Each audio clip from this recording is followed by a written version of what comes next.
Maltepe'de bir market. Ancak sizin bildiğiniz marketlerden değil. İnsanlar içeride her markette olduğu gibi alışverişe başlayıp arabalarını dolduruyorlar.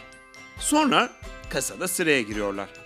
Nüfus cüzdanlarıyla birlikte telefonlarına gelen şifreyi kasiyere veriyor ve aldıklarıyla birlikte çıkıyorlar.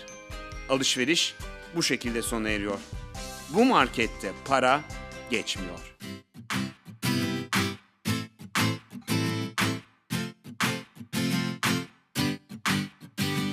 ...2010 yılında girişimci Serhan Süzer önderliğinde temel ihtiyaçlarını karşılamakta zorlanan insanlar için Gıda Bankacılığı Derneği kuruldu.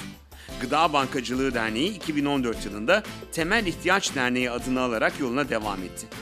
Dernek çatısı altında 2014 yılında yapılan işlerin sivil toplumda örnek teşkil etmesi için bir market kuruldu. Bu marketin adı da Destek Market oldu. Temel İhtiyaç Derneği bünyesinde kurulan Destek Market'ten bir yıllık süreçte 2000'e yakın aile faydalandı. Bugün ayda ortalama 350 aile Destek Market'e gelip ihtiyaçlarını karşılıyor. Sistemin ilk ayağı kaymakamlığa bağlı Sosyal Yardımlaşma ve Dayanışma Vakfı var. Ve o vakıftan bir şekilde ihtiyaç sahibi olanların listesi var.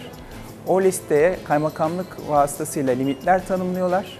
Ve o limitler listelerle birlikte bize ulaştırılıyor. Biz de o listelere mesaj çekiyoruz. Cep telefonlarına mesaj çekiyoruz. Diyelim ki birinin 150 TL limiti oluyor. Biz TL diyoruz ama kapalı devre bir sistem. Aslında para geçmiyor burada.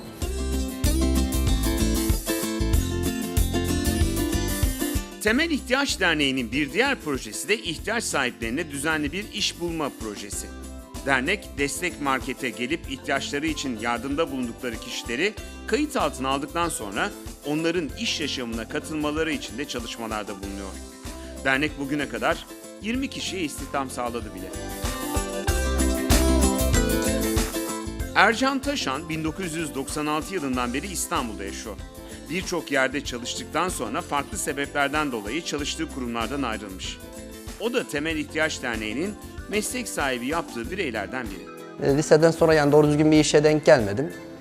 En son işte bir arkadaşımın yoluyla bu derneğe başvurdum.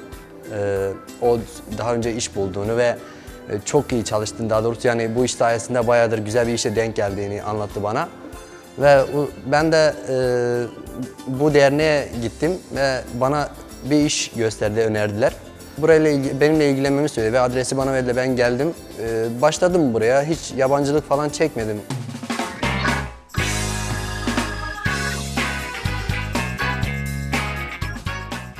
Temel İhtiyaç Derneği sadece Destek Market ve Destek İnsan Kaynakları alanında değil, birçok farklı alanda da faaliyet gösteriyor. Bunlardan bir tanesi de Somalı kadınların ürettiği Yasemin Yırca sabunları. Soma'da maden faciasından sonra Yırca köyündeki kadınlara yeni bir iş sahası açmak için Temel İhtiyaç Derneği öncülüğünde bir proje gerçekleştiriliyor. Bu projede kendi ayakları üstünde durmak isteyen Yırcalı kadınlara sabun üretimi konusunda eğitimler verildi ve üretime geçirmesi için kaynak yaratıldı. Sabun meselesinde Yırca'da 34 kadınla beraber çalıştık bir sene boyunca. O projede 42 bin adet sabun satıldı.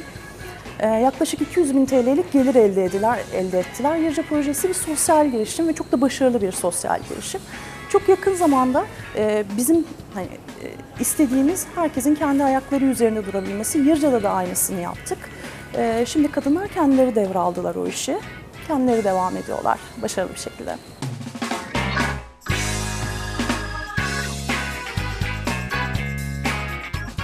Serhan Süzer önderliğindeki Temel İhtiyaç Derneği, insanın en temel ihtiyaçlarından yola çıkarak projeler geliştirdi. İmkanı olmayanların insanca yardım almasını sağladı. İşsiz olan insanlara istihdam yaratarak hayatlarına kendi ayakları üstünde devam edebilmeleri için destek oldu. Hem ihtiyaç sahiplerinin hayatlarında hem de sivil toplum alanında yeni bir model oluşturarak kocaman bir fark yarattı.